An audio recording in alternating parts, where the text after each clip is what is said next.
Hey everyone, it's Linda with What's Linda Cooking.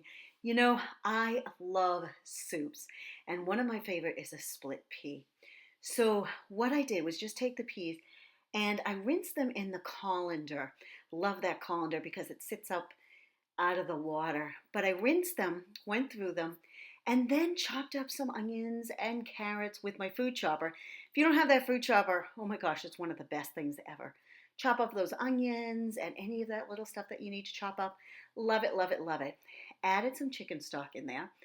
Then added some garlic, and I love the garlic press. If you do not have the garlic press, oh my gosh, what are you waiting for? It's one of those things I use all the time because garlic is in everything I cook. Then I added a ham bone. One of the things, if you have a ham bone, you can add that. If not, you can just do bits of ham. Maybe cut up some of that leftover ham and put it in there. Then I put it in the Deluxe Multi Cooker.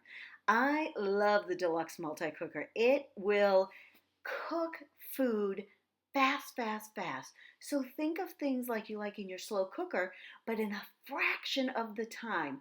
And beans are done in about 35 minutes to an hour, depending on how old the beans are.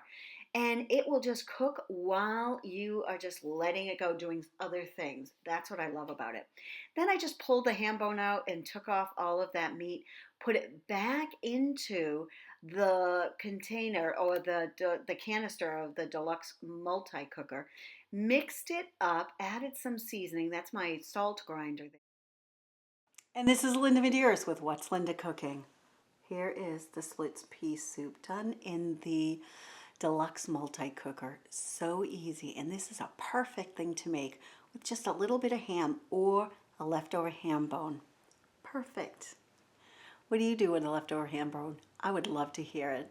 Bye for now.